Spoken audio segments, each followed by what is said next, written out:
apakah presiden itu tidak boleh berkampanye? Apakah presiden itu harus netral dalam menghadapi pemilihan umum? Apakah presiden itu tidak boleh berpihak baik kepada dirinya sendiri, kepada dalam pilpres kepada satu pasangan calon, dalam pileg kepada satu kontestan tertentu, parpol tertentu yang ikut dalam pemilu? Ini saya kira persoalan-persoalan ini mesti harus dijernihkan lebih dulu.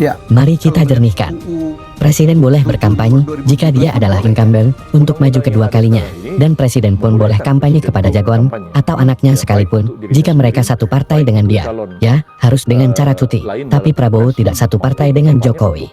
Dan Gibran anaknya pun sudah keluar dari PDIP. Masalahnya sekarang, Jokowi tidak boleh maju lagi sebagai capres, serta Prabowo dan anaknya bukanlah dari kader partai Jokowi saat ini, sehingga Jokowi tidak memiliki pembenaran untuk melakukan itu semua. Semoga Prof Yusril selalu menegakkan kebenaran, sekalipun Anda di lingkaran kekuasaan.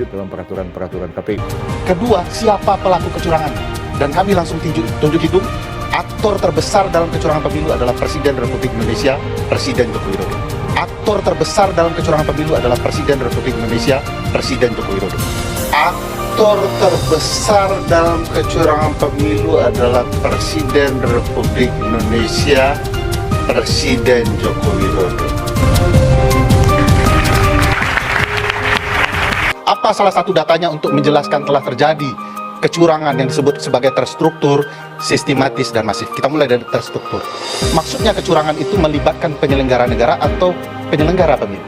Perintah KPU RI kepada seluruh KPU di daerah untuk melakukan kecurangan pemilu. Ke dalam kecurangan pemilu saat ini, bahwa tidak perlu lagi bicara hasil dan lain-lain, karena skenario Presiden Jokowi memastikan satu putaran dengan di atas 50% lebih kemenangan. Relasi kekuasaan nepotisme di pengadilan untuk kemudian proses kecurangan ini bisa dilangsungkan, ini sudah sistemik jauh hari. Apakah ini berdampak luas, strategis, dan penting? Iyalah, ini pemilu. Ini soal keterlibatan sekali lagi presiden. Bisa menyertai bukti-bukti ini di Mahkamah Konstitusi. Kita harus adil KPU. Makanya saya bilang, hasil tidak penting lagi kalau proses bermasalah. Mas Aiman hebat seperti babe dalam bacaan sholat yang luar biasa panjang-panjang, tapi kalau tidak wudhu, saya nggak nilai itu kualitas bacaannya. Wudhunya salah, ngaku-ngaku sholat. Presiden sudah menyatakan cawe-cawe dan bahkan menggunakan data intelijen peran struktural presiden.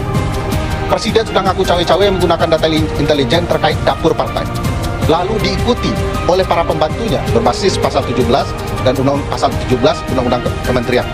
Ada data pejabat-pejabat ini menyampaikan ke banyak pihak bahwa Anda harus pilih 02.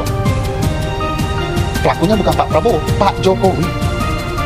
Karena dia yang punya kekuasaan. Jadi ini fasilitas negara, dia tidak bisa mengatakan dia bukan lagi presiden.